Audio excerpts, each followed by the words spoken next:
I was halfway through my coffee when my stepmother, Linda, walked into the kitchen with that look on her face, the one that always meant bad news.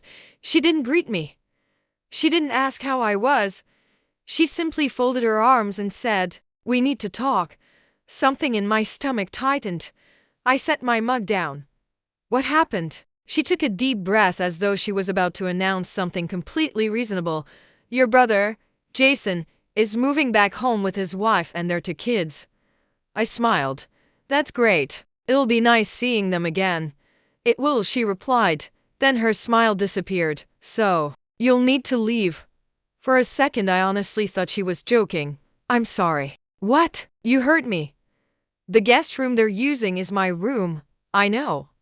And the house doesn't have enough space." I laughed awkwardly. "So where are you moving all your stuff?" "I'm not moving." "Then whose room are they getting?" "Yours." I stared at her. "You can't be serious." "I'm completely serious." She leaned against the counter as if discussing the weather. "You're 30 years old. It's time you stop freeloading." Freeloader. That word hit harder than I expected. For years, I'd been taking care of Dad. After his heart surgery, I cooked, cleaned, drove him to appointments, managed the bills because he struggled with online banking. I even postponed moving out after my apartment lease ended because Dad had begged me to stay. Yet somehow, I was the freeloader. I kept my voice calm. "What does Dad think about this?" "He'll understand." "Did he agree?" Linda avoided my eyes. "That's none of your concern." Which meant no. Dad had no idea. I pulled out my phone. "I'm calling him." She stepped in front of me. "He's on a business trip, so he doesn't need unnecessary stress." I looked at her for several seconds. Something wasn't adding up. Dad never traveled without calling me at least once every day. Yesterday. Nothing. Today. Nothing. I tried calling him anyway. Straight to voicemail. Again. Voicemail. Linda smiled. "See? He's busy." My instincts screamed that something was wrong. An hour later, Jason arrived. His SUV pulled into the driveway loaded with boxes. His wife Melissa climbed out carrying their youngest daughter. Jason hugged Linda. Then, he noticed me standing on the porch. "Oh." That was all he said. Just, "Oh. You knew?" I asked quietly. He rubbed the back of his neck. "Linda mentioned it. So you're okay with throwing me out?" "It's temporary." "Temporary?" "Until you find your own place." I couldn't believe what I was hearing. "This has been my home too." Jason sighed. "Look, my kids need stability. So your solution is making me homeless?" He didn't answer. Instead, Melissa whispered something into his ear. He nodded. "We really don't want drama today." Drama? I almost laughed. By noon, Linda had already started packing my belongings. Without asking, she dumped my books into cardboard boxes, folded my clothes, even removed family photos from my dresser. I picked one up. It showed Dad and me fishing when I was 12. Linda snatched it from my hand. "Leave that. It belongs to Dad. So does everything in this house." That sentence hurt more than she realized. I quietly packed the photo into my suitcase anyway. If anyone had earned that memory. It was me. By evening, I had exactly 2 suitcases. Everything else had been shoved into trash bags. Linda stood by the front door holding it open. "I think it's best if you leave tonight." I looked around the living room. Every corner held memories. Christmas mornings, birthday dinners, movie nights with Dad, the place where Mom's old piano once stood before she passed away. Now. It no longer felt like home. Jason couldn't even look me in the eyes. His children watched from behind the couch, confused. I smiled at them. "It's okay." Even though it wasn't. I picked up my suitcases, walked toward the front door. And no one stopped me. Not Jason. Not Melissa. Not Linda. Outside, the summer air felt strangely cold. I placed the luggage in my old sedan. before getting in. I looked back one final time. Linda closed the front door. Without a word. Just like that. 20 years of memories disappeared behind a wooden door. I drove for hours until I found a cheap roadside motel. The room smelled like old carpet and bleach. I didn't care.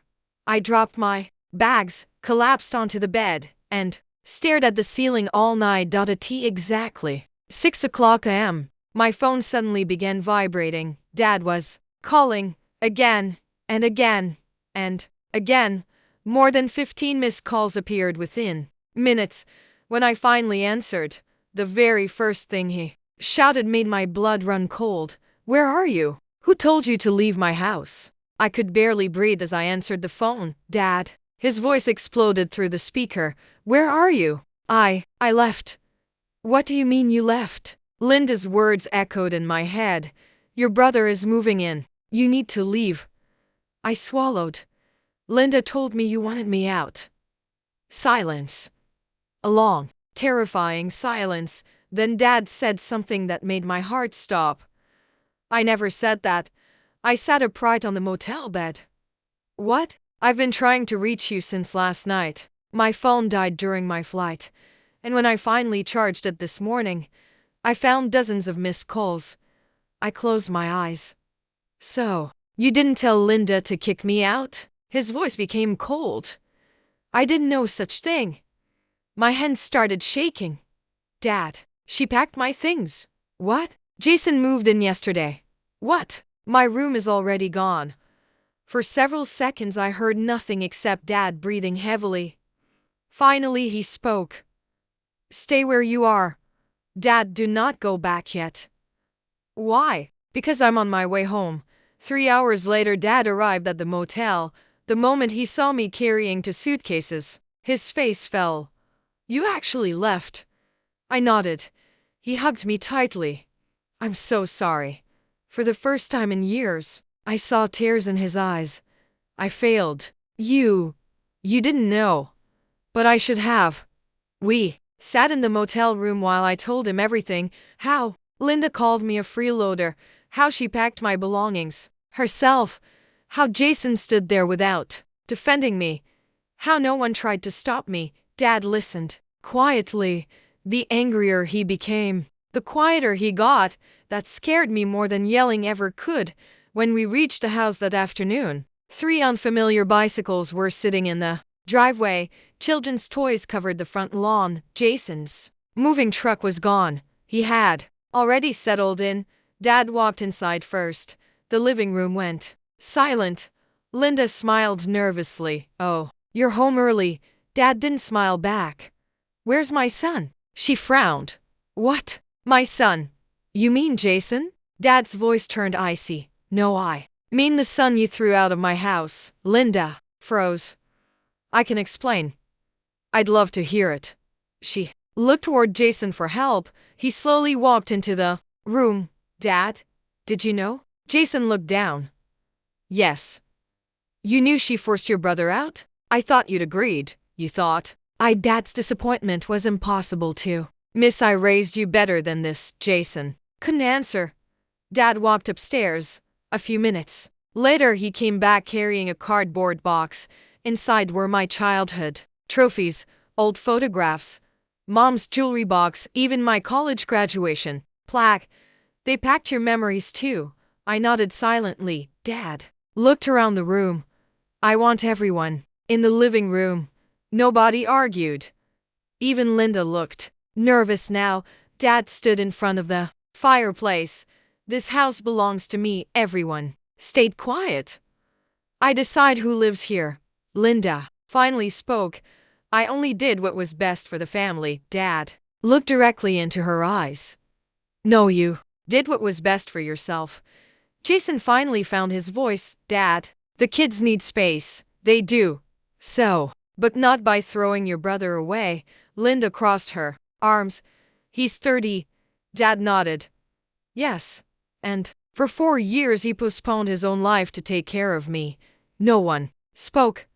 "He cooked my meals, drove me to every doctor's appointment, handled my medications, paid utility bills whenever I came up short. He pointed toward me.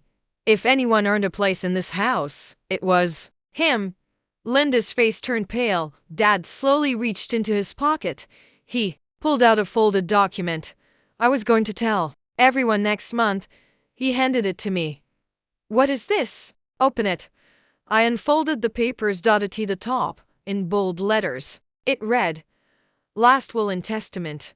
My hands trembled. Dad. I updated it before my trip. Linda suddenly looked alarmed. What does that mean? Dad answered without taking his eyes off me. It means this house. He paused. Will belong to the person who never abandoned me. The room fell completely silent.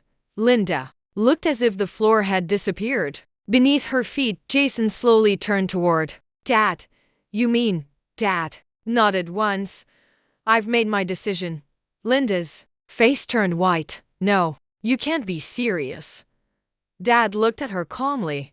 Oh, I'm very serious. The room was so quiet that I could hear the old grandfather clock ticking in the hallway. Linda stared at Dad. No, you can't do that. Dad calmly folded his hands. I already have. Jason looked stunned. Dad, you're leaving the house to him. Dad nodded. Not because he's my favorite. He looked directly at me.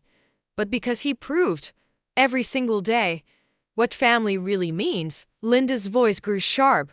This is ridiculous. He's manipulated you. Dad let out a disappointed sigh. No, Linda. He never asked me for money. He never asked me to put his name on this house. He never even asked me to stay here. I asked him. She opened her mouth to argue. Dad raised his hand. I'm not finished. Dad walked over to the bookshelf and pulled out a small notebook. I recognized it immediately. It was the journal where he kept records of his medications after heart surgery. He placed it on the coffee table. Read it. Linda reluctantly opened it. Every page contained notes. Ryan cooked dinner tonight. Ryan drove me to cardiology. Ryan stayed awake all night when I had chest pain. Ryan canceled his vacation because I wasn't feeling well. Page after page, month after month. 4 years of memories. Linda's expression slowly changed. She hadn't expected proof. Dad then looked at Jason. I have one question. Jason nodded. Yes? If I hadn't become sick, would you have moved back home? Jason hesitated. I answer honestly. He lowered his head. Probably not. Dad closed his eyes for a moment. I already knew. Jason's wife, Melissa, finally spoke. We didn't realize Ryan had done so much. I smiled sadly. You never asked. She couldn't meet my eyes. Linda suddenly slammed the notebook shut. This isn't fair. Dad remained calm. No, you embarrassed me. No, you embarrassed yourself. You lied to my son. You packed his belongings. You changed the locks while I was away. My head snapped toward Linda. You changed the locks. Dad nodded. I tried opening the front door with my key. It didn't work. Linda looked trapped. I was going to tell you. When? After everything settled.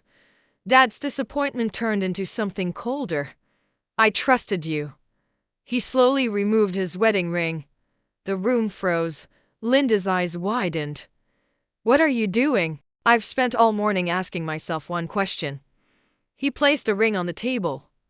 If someone can throw away my son while I'm gone, what else are they capable of? Linda's voice cracked. Please. You made your choice yesterday. Now, I'm making mine. Tears filled her eyes.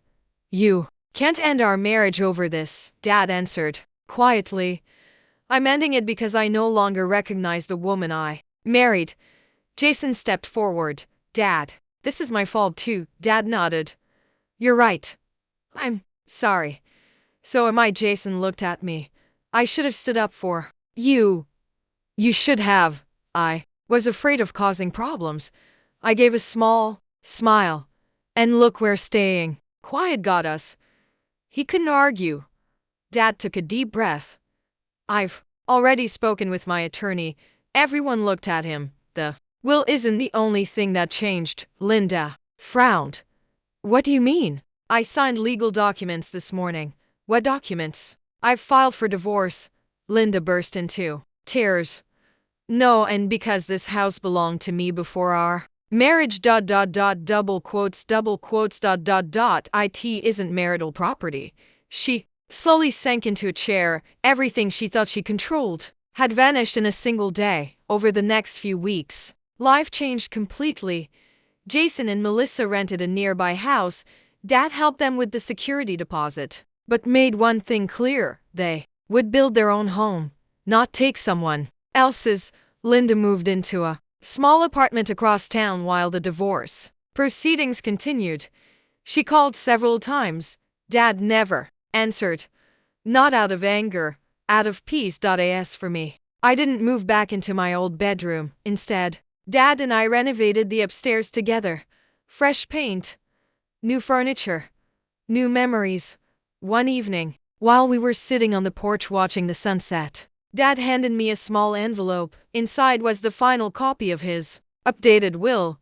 He smiled. This house isn't just a building. It's the place where our family stayed together when everything else fell apart. I looked at him. I would have stayed even without this. No, that's exactly why you deserve it. 6 months later, Jason knocked on the front door. He wasn't carrying boxes. He wasn't asking for a room. He was carrying 2 fishing rods. Dad. He smiled nervously. Ryan. I was wondering. I raised an eyebrow. Want to go fishing? For a moment, none of us spoke. Then Dad laughed. The lake's been waiting long enough. That Saturday, the 3 of us sat quietly on the same old dock where Dad had first taught us how to fish as children. Some wounds never disappear completely, but forgiveness has a way of making them easier to carry. As the sun dipped below the horizon, Dad looked at us and smiled. Remember this. A house is built with bricks, but a home, he glanced at me, is built by the people who choose to stand by you when it's hardest. And for the first time in years, it truly felt like home.